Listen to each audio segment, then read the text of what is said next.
لیکن صوفیہ کرام کے بارے میں ہے کہ وہ اپنی ایمانی فراست سے ایک اتصال ہوتا ہے کہ نزدیک قرب سے اس جگہ صرف قرب علمی اور احاطہ علمی ہی نہیں بلکہ ایک خاص قسم کا اتصال ہے. اب یہ اتصال کیا ہے کہ یہ کیفیت و حقیقت کسی کو معلوم نہیں، لیکن یہ قرب و اتصال بلا کیف موجود ہے.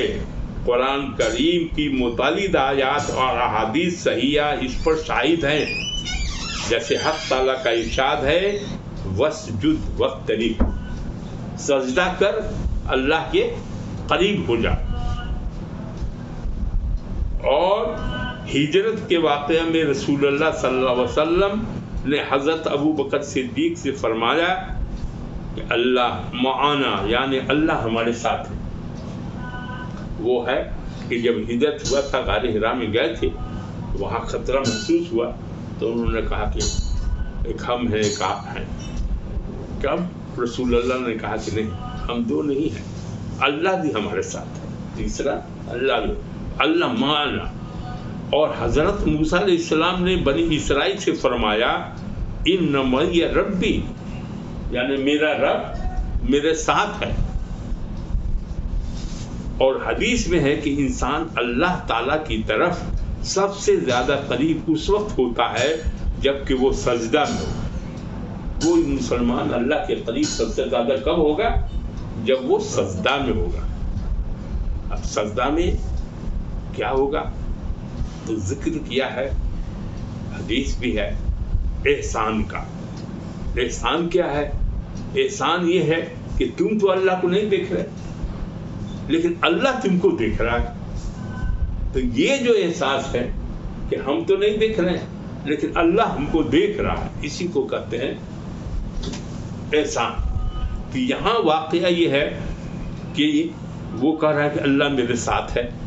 اور حدیث میں کہ انسان اللہ تعالیٰ کی طرف سب سے زیادہ قریب اس وقت ہوتا ہے جب کہ وہ سجدہ میں ہو. اس طرح حدیث میں ہے کہ حق تعالیٰ نے فرمایا کہ میرا بندہ میرے ساتھ نفلی عبادت کے ساتھ تقرب حاصل کرتا رہتا ہے. بزرگان دین ہے، مومن ہے، یہ لوگ کافی نفلی نماز پڑھتے رہتے ہیں. تو اللہ تعالیٰ کہتا ہے کہ یہ جو نفل ادا کرتا رہتا ہے اس کے ذریعے سے وہ ہمارے قریب ہوتا جاتا ہے.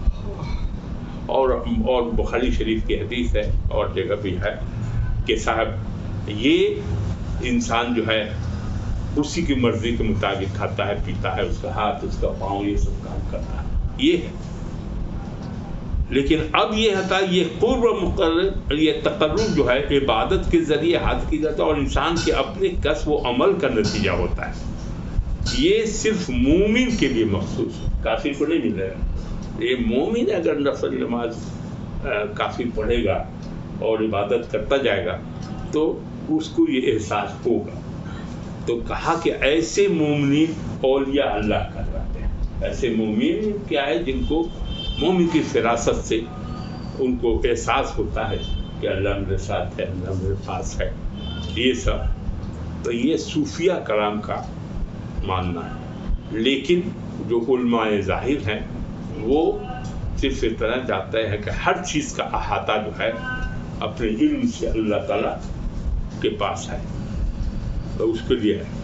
اب جن کو حق تعالیٰ کے ساتھ یہ تقرب حاصل ہو، یہ اتصال و قرب اس قرب کے علاوہ ہے جو حق تعالیٰ ہر انسان مومن و کافر کے جان کے ساتھ ایک ساتھ. غرض مذکورہ آیات و روایت پر شاہد ہیں کہ انسان کو اپنے خالق و مالک کے ساتھ ایک خاص قسم کا اتصال حاصل ہے. وہ ہم اس کی حقیقت اور کیفیت کا ادراک نہ کر سکیں. یہ ہے. تو یہ قرب و اتصال آنکھ سے نہیں دیکھا جا سکتا، آنکھ سے نہیں دیکھا جا سکتا ہے. اب نہیں دیکھا بلکہ فراست ایمانی سے معلوم کیا جا سکتا ہے. اب یہ فراست ایمانی جو ہے بڑی اونچی چیز ہے کیونکہ عام مولانا اس پر عمل نہیں کرتے ہیں. لیکن جو صوفیاء کرام ہیں وہ اس پر غور و خوض یا اس کے لیے نوافل کے ذریعے جیسے ہوا یا سجدہ وہ کر رہے ہیں تب وہ ان کے دماغ میں آتا ہوگا کہ اللہ تعالیٰ مانے اللہ کے ہم بہت قریب ہیں، لکھا ہوا ہے کہ سجدے میں اللہ سے بہت قریب ہو جاتا ہے مسلمانوں میں، تو وہ ادھر آنکھ سے نہیں ہو سکتا ہے، یہ جو ہے دل میں دماغ میں کوئی بات آتی ہوگی، یا اللہ تعالیٰ جو ہے مومن کی فراست جو ہے وہ وہی ہے، ایمان کی فراست سے کچھ ان کو اور زیادہ، یہ ہے قرب کا، کہتا ہے کہ ہم تمہارے بہت قریب ہیں، اس کا یہ معنی نہیں ہے، آگے بھی آیا ہے کہ قرب کا یہ مطلب نہیں ہے کہ اللہ ہمارے قریب آ گیا، لیکن آگے کی آیت میں آتا ہے کہ تم جو کچھ بھی بولتے ہو یا کرتے ہو اس کو جھٹ جو فرشتے جو ہیں وہ لکھ لیتے ہیں، اور وہ فرشتے ایک شمال اور یمین، ایک داہنے ہاتھ کی طرف اور دوسرا بائیں طرف ہوتا ہے، یہ فرشتے جو ہیں کرامن کاتبین کہلاتے ہیں، تو یہ جھٹ سے لکھ لیتا ہے، اور شیطان بھی ہوتا ہے، آدمی کے پیچھے شیطان بھی لگا ہوا ہے، اور وہ شیطان جیسے خون دوڑتا ہے ویسے اس کی کیپیسٹی ہے کہ بدل کے وہ خون میں دوڑا کر اور تم کو بہکا لے، تو یہ فرشتے بھی رہتے ہیں، بہکانے کے لیے ہر انسان کے پیچھے شیطان بھی لگا رہتا ہے۔ یہ آگے آ رہا ہے کہ حبل الورید اذ یتلقی المتلقین، جب لیتے ہیں مانے اخذ کرنا، لینا، اور یتلقی کا مطلب یہ ہوتا ہے لکھ لیتے ہیں، لکھنا، المتلقیان مانے جمع، یہ دو فرشتے، متلقیان کون سا ہوا؟ دو فرشتے، عن الیمین وعن الشمال قعید، قعید کا معنی بیٹھا رہتا ہے، ایک دہنے طرف ایک بائیں طرف، ایک کندھے پر نہیں بیٹھا رہتا ہے، وہ بیٹھا رہتا ہے، وہ کھڑا بھی ہو سکتا ہے لیکن چھوڑتا نہیں ہے۔ جہاں اب اس میں علماء نے لکھا ہے، آگے وہ آ رہی ہے وہ آیت کہ اس میں ہے کہ فرشتے جو ہیں وہ داہنے طرف جو فرشتے ہیں وہ نیک کام جب آپ کریں گے، عمل صالح، تو اس کو جلدی لکھے گا، اور دوسرا والا جو ہے خراب کام کریں گے تو بائیں والا جو ہے وہ غلط کام کریں گے یا جو بھی خراب کام کریں گے اس کو لکھے گا۔ یہ ہے آگے ایک حدیث ہے ابھی حاتم کے ساتھ، جو ادھر والا جو فرشتہ ہے وہ بزرگ فرشتے جو ہے اچھا کام تو لکھ لیتے ہیں، برا کام جب کرتا ہے کوئی تو وہ فرشتہ جب لکھنے لگتا ہے بائیں کا تو اس کو منع کرتا ہے کہ ابھی رک جاؤ، ہو سکتا ہے یہ توبہ استغفار کر لے تو اس کی معافی ہو جائے، تو یہ ہے ابھی حاتم میں لکھا، ایسا بھی ہے پتہ نہیں، واللہ اعلم بالصواب۔ یہ تو ہوا کہ بھائی ما یلفظ من قول الا لدیہ رقیب عتید، یہ کہتا ہے منہ سے آواز نہیں نکلتا ہے آواز، جیسے ہی نکلتا ہے بس فٹ سے نگہبان تیار ہے، وہ لکھ لے گا، نوٹ کر لے گا۔ وجاءت سکرۃ الموت بالحق ذالک ما کنت منہ تحید، اب موت آئے گی، برحق ہے، کل نفس ذائقۃ الموت، تو یہ یہاں کہا جا رہا ہے کہ جب موت آتی ہے تو اس میں غشی ہوتی ہے، شدت ہوتی ہے، تو اس شدت کا ذکر ہے اس میں کہ فرشتے تو وہاں بیٹھے ہیں، لکھے ہیں کہ